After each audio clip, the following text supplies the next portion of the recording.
Hello, what's up, this is Cotton back again for another Epic Games. Meron naman tayong sangkaterbang Epic Games na hindi naman sangkaterba. Mga 8 Epic Games na hopefully bago at magustuhan nyo at i-install nyo. And kapag nagustuhan nyo, I hope mag-iwan din kayo ng like or may ma-install kayo, iwan na rin kayo ng subscription maybe, something like that.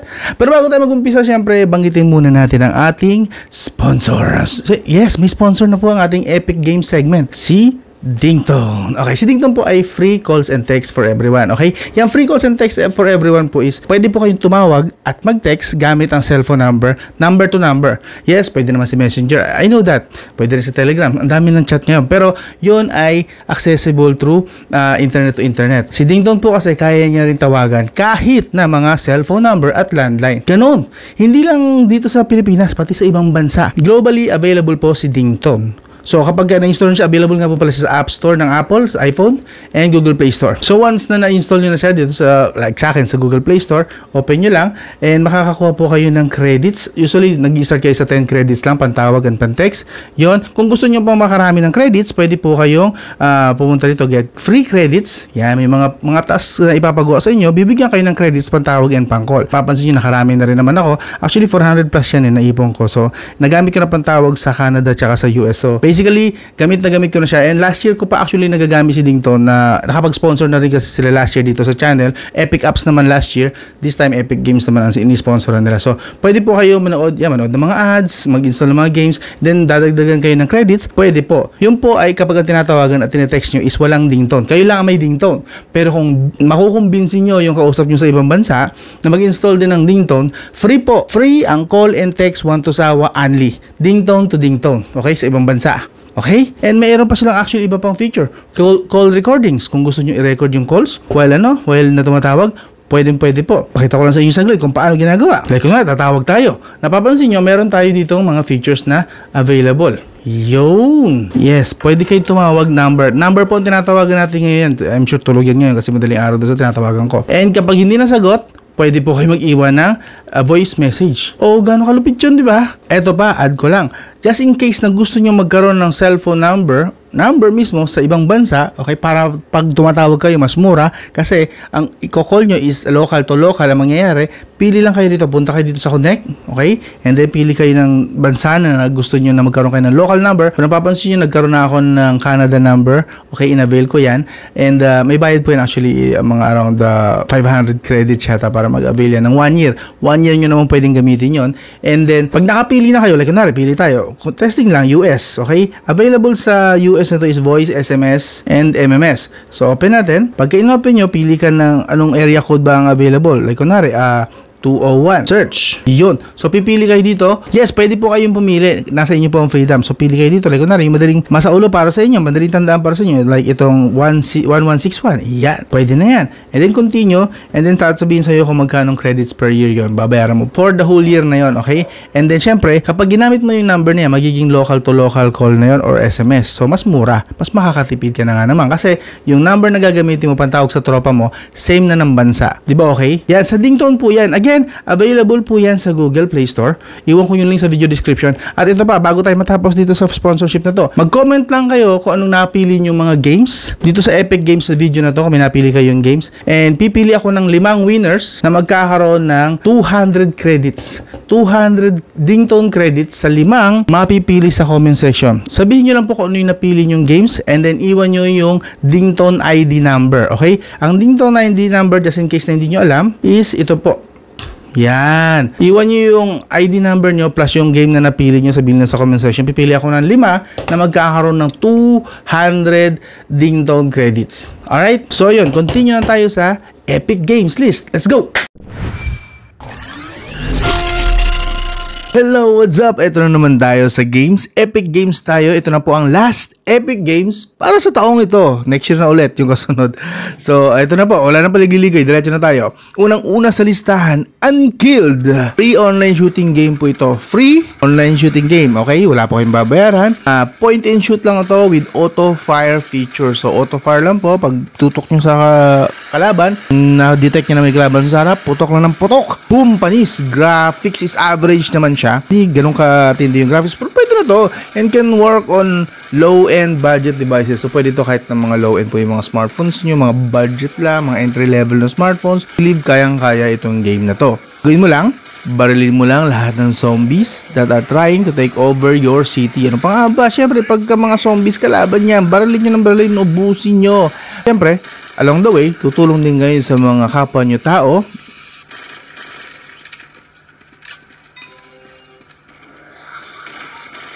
Along the way, okay? Po kayo mag-zoom in or tinatawag na scope. Gamit yan ng scope to get better shot and even do headshots. Yung favorite ko to yung mag-headshot if you're up for it. Links is in the video description, okay? Iwan ko yung mga link nito lahat sa video description para hindi na kayo naghahanap, hindi na kayo nagsisearch. Diretso na agad sa Google Play Store yan. Next, Kung Fu Attack. Familiar kayo sa kay Bruce Lee? Of course. This is an offline old school action arcade game. Okay, sa mga medyo na mimiss yung old school style ng arcade game, magugustuhan nito kasi ako nagustuhan ko to. Ang ganda actually. Play as the character Bruce Lee and fight all the scams of the streets and mafia goons. This is a 2D platformer that showcase the old style of arcade games. Suntok, sipa, lahat ng mga pwede nyo gawin na mga style na ginagawa ni Bruce Lee sa movies niya. Lahat pwede nyo may super nga rin actually to, may combo rin. Lahat ng criminal streets and learn combos. Yes, mag-combo kayo and fighting styles along the way. This is a fun and easy gameplay. Tapos maganda rin ang storyline actually. May story siya. Mukhang wala lang story to, pero may story to na pinatutunguhan. From konti lang moves na kaya niyang gawin habang tumatagal, nadadagdagan ng mga supers, combos at saka mga pwede niyong combination. Solid. Okay? This is a fun and easy gameplay that offers a few minutes of break time from your busy day. So ang kinaganda sa game na to is hindi nyo kailangan mag-ubos ng oras masyado dito. Pang ilang minutong games lang to eh. Hindi nyo kailangan laging tapusin na lang sa maghapon. Pwede nyo po siyang pang break time lang, like 15 minutes break time, 10 minutes break time. Pwede nyo pong isingil ito, pantanggal lang ng stress sa ginagawa nyo or pampagaan lang ng mood or pampabago ng mood. Pwede ito. Again, Kung Fu Attack at lahat po ng links na babanggitin ko rito nasa video description. Diretso na po agad yun sa Google Play Store. Alright, next game, Ace Racer. From NetEase po ito. This is a new racing game actually with gorgeous graphics. Kung graphics ang hinahanap nyo sa isang racing game, ito po yun.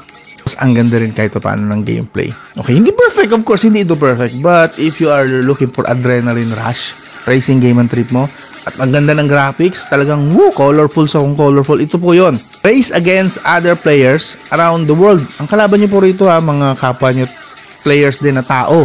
Hindi po kayo nakikipaglaban sa AI. Tao po. So, with beautiful sceneries and magnificent racetracks, nakaka-addict din to kahit paano. Okay na okay din. And of course, sa umpisa, expect nyo mahirap yung handling, mahirap yung liko-liko. Pero pag nasanay naman na kayo, ako nung nasanay na ako, okay na eh. Mani-mani na, pero bumabangga pa rin. Don't worry, hindi naman siya, yun naman, maganda graphics pero hindi realistic yung physics. Kasi pagka bumangga ka, hindi naman nasisira yung kotse mo. So, yun na yung pinaka-benefit siguro doon. I'm sure, mahihirapan din naman kayo, kaya mas maganda hindi na lang nasisira yung kotse habang nagre-racing kayo. Expect the game to be difficult. Talaga, mahirap talaga to. And handling with a lot of challenge as that will drive you to upgrade your rig a little more and more every race. Yes, required po talaga mag-upgrade. Otherwise, hindi kayo mananalo sa mga kalaban nyo, sa mga matatapat sa inyo. So, as much as possible, earn money, earn points, mag-upgrade kayo. Pwede nyo pong i-upgrade. Meron kayong sarili nyong garage para mag-upgrade ng inyong mga kotse na napili, na favorite nyo, so on and so forth. So, yes. Alright? Again, link nasa video description. Next na game, Block. Block pa to, Block. Pero ayun, kung mahilig kayo sa puzzle game, no, this is not a puzzle game. More on parang Mario Brother type na box na kailangan mong maglaro din ng parang Gunbound. Familiar ba kayo sa Gunbound yun? Mas nakikita ko kasi yung similarity niya sa Gunbound. Pero wala kayong armas dito. Nakikita nyo naman kung paano siya laruin. This is an offline. Offline po, hindi nyo kailangan dito ng internet ha. Offline 3D box arcade game where you adjust your trajectory and make sure to hit the next tower platform. Yes, malalaglag kayo kapag sumalasala ng konti ang tansya nyo sa pagbato ng ano. Parang Angry Birds din, no? Yun, pwede rin siya, similar din siya sa Angry Birds, pero yun nga, wala nga kayong weapon, wala kayong sinisira. You just have to estimate your trajectory para talagang bumagsak kayo sa platform sa next tower na tatalunan nyo. Okay? Like I said, it's like the Angry Bird meets Gunbound and Super Mario Brothers. Pinagsama-sama, tatlong game. Pero napaka-basic lang actually na itsura niya. No? Basic graphics lang din. With okay na din na soundtrack sa background. It's a simple game that requires good aim. As in, kailangan asintado kayo. This may be simple but it is never easy as you progress. Yes, pahirap siya ng pahirap and paalanganin yung angulo. So akala mo madali lang sa umpisa kasi bibigyan ka ng madadaling malalapit lang yung mga platform, yung tower na tatalunin. No, ang hirap po talaga, promise. Siguro sa bawat laro ko, everyday na nilalaro ko to, hindi ako masyadong nakakalayo. Like, minsan hindi nga ako makaalis sa isang stage eh. Doon lang ako paikot-ikot, kung kailan matatapos na ako, malalaglag pa ulit ako. Oh my God! You may also collect bonuses along your jumps. So yun, ito pa nga, pampahirap pa nga, yung mga lumulutang na mga points and bonuses. Minsan nakakatukso din na pulutin yan eh, kasi for some reason, maganda rin yan, pandagdag points. This is a fun and challenging game nevertheless. Okay? Link nito nasa video description. Again, this is free and offline. Okay? Of course, expect nyo, pag free, meron niya mga ads. Lahat naman may ads. Siyempre, kailangan din naman nating hayaan kumita ng kahit paano mga developer ng games na to. Kasi gumagamit sila ng kuryente, effort, etc. para lang magawa itong mga games na to. Tapos, wala silang bayad. Imposible naman yun. Para naman kalokohan naman yun. Ikaw ba gusto mo pag magtrabaho ka sa company nyo, tapos wala kang bayad? Diba? Ang galing-galing mo sa trabaho mo tapos hindi ka binabayaran. Pangit din yun. So, expect naman natin. Medyo support natin kung may konting ads yung games. Okay? Pero pag talagang sobra na, syempre nakakapikon din naman. Naintindihan ko rin naman yung part na yun. But of course, we have to be realistic. People make these games para mag-enjoy tayo and syempre para kumita din sila at the same time. Continue tayo. Sensya na salita niya. Next game, Bot World Adventure. This is another offline RPG. Offline po na RPG. Semi-open world adventure. Semi lang kasi hindi naman talaga siya talagang open world talaga. Pero semi-open world adventure type where you roam the world and collect bot monsters to fight other monsters. Actually, pwede nga rin tumawid ng dagat dito basta mag-ano ka lang ng mga bangka or barko. Okay? This is like Pokemon. Okay, kung familiar kayo sa Pokemon. This is like Pokemon with a much simpler rules and less graphic demanding graphics. Okay? Ibig ko sabihin, pwede po ito sa mga low-end, entry-level na smartphones. Kayang-kaya po ito. Since hindi rin naman ganun hindi yung graphics demand niya. Okay? Pero yung rules, basic lang. Mag-ipon ka ng mga robots. Imbis na monsters, diba, sa Pokemon, mga pocket monsters. Dito naman, makasama mo mga robots. Okay? And i-upgrade mo sila, pagagalingin mo sila, meron ka mga assist kung saan pwede kang gumamit ng mga missiles, bomba, rockets, so on and so forth. So, pwede po rito sa Bot World. Nakakatuwa rin actually, and akala ko nung una, maboboring ako kasi parang pambata. But, turns out, habang tumatagal, okay, nagiging maganda yung challenge. Umihirap din naman yung kalaban. And dumadami sila ng dumadami sa isang arena. Maglalaban-laban kayo ng ganon. Astig. Pwede pala. Sa umpisa lang talaga siya mukhang pambata lang. Pero okay din. The more na tumatagal and the more na nagkakaroon ng challenges, mayroong mga tasks na ibibigay sa'yo, gagawin mo. Goods. Nakakalibang din. Okay? Basta, fight your way to become the best bot master and make your bots even stronger as you collect upgrades and materials to better your chance at every battle. Okay? Again, this is free and ready to download na sa Google Play Store. Link nito nandyan lang sa video description. Next na game, Sword Dash. Ito, trip ko to. Kung trip nyo ang Honkai Impact, trip nyo ang Genshin Impact, trip nyo yung fantasy, Neverland Fantasy, basta yung mga ganun, yung mga hack and slash, yung mga may espada. This is an online 2D based. 2D lang siya, okay? Hindi siya yung talagang ang lakas sa graphics, pang yung tipong yung Genshin Impact, diba? Ang hirap. Hack and slash siya, yung Honkai Impact, kasi ang taas sa graphics demanding. Ito yung basic lang ang demand sa graphics. Kasi nga 2D lang siya, hindi siya 3D. 2D based action game with a twist and feel like playing Honkai Impact. Yes, tingnan nyo naman yung kung paano nilalaro. Di ba parang Honkai Impact pero 2D version?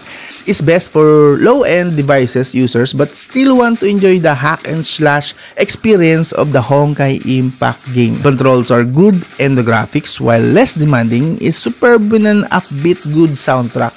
Yan ang tugtog, background pa lang, talagang action na yung paramdam. And na rin naman ng mga laro niya and mga kalaban, may mga challenges naman. Although napaka 2D lang siyempre. Kung di ka mag-iinarte, titingnan mo yung game as it is. Ang ganda, masarap din laro, nakaka-enjoy, okay? By the way, this is free to play and download now. Free to play and download now, okay? Google Play Store, link nasa video description. Next, SpongeBob Adventures. Ito, talaga pambata talaga to. Isinama ko na lang to kasi baka mayroon dyan na meron kayong mga hinahanap na games para sa mga anak nyo, kapatid nyo na maliliit, yung mga ganon. So, isinama ko na lang to. But, okay na naman kayo paano nakaka-enjoy din, okay? Play as SpongeBob and Patrick and clean the bikini bottoms. Yes, maglilinis lang kayo kasi puro bula yung bikini bottom dito. And plant vegetables and crops to earn more money. This is free to download and play. Of course, self-explanatory naman, napaka-basic lang din naman larong to. Again, pambata talaga to, this one. It's a colorful game best for the kids and childish people like me. It's a simple game with simple mechanics that are easy to follow. Again, link sa video description. And last na po ito, The Sims Mobile. A few years ago na adik ako actually sa isang game na The Sims, yung The Sims. Pero yung The Sims 3, yung 4 kasi hindi ko masyadong type kasi hindi na talaga siya totally masyadong, parang hindi na siya pasok sa taste ko. But The Sims 3, yun. And knowing na magaganda na rin naman ang graphics ngayon na kayang i-render ng mga smartphones and tablets especially, pwede na i-believe si Sims talaga sa technology na meron ngayon sa smartphones and tablets. And here it goes. Actually, natuwa naman ako, okay? Play the most popular simulation game on your smartphone now. Choose and customize your character and choose how you want to live in this virtual world. Okay? Ito yung talagang, I think since nauuso na naman yung AI, virtual reality, so on and so forth, I think this is one of the best para sa akin na yung mga mahilig talaga mag-ubos ng oras. This one talaga nakakaubos ng oras kasi detalye by detalye, ikaw talaga masusunod dito. Ikaw ang mag-customize ng character mo, ng bahay mo, ng trabaho mo, ng karera na pinili mo. Lahat dito, astig-astig. Ito yung best simulation game. Simulation game, hindi ko sinasabing all-around game. This is the best simulation game talaga na available, at least sa smartphone now. And pinaganda na nila. Yung mga naunang Sims version kasi ang pangit parang parang Nokia days ang style. But this one, the most decent one na talagang patok para sa akin and mas malapit yung pakaramdam sa old Sims 3. Yung Sims version 3. You may also customize your dream house with thousands of furnitures and all the interior designs you can imagine. The sky is the limit, or should we say, your imagination is the limit. This is one of the best port of this game so far on Android and iPhone. Yes, available din po ito sa iPhone and iPad. Link nito nasa video description. And I hope may napili kayo man lang dito sa mga games na natin for this December. Again, this is the last Epic Games for this year. Next year na ulit yung kasunod. I hope nagustuhan nyo yung list natin. Kung mayroon nagustuhan kayo at in-install nyo, I hope maging reason yan para mag-subscribe kayo kung di pa subscribe, or mag-iwan ng isang like man lang. And pakibanggit na rin sa comment section kung ano nagustuhan nyo sa mga games na to. And if ever man may recommendations kayo, please use the comment section. Recommend naman kayo ng mga games na baka next sa January siguro i-include natin sa next Epic Games list natin. Okay? Again, this is Scottman. I'll talk to you again soon. Plok.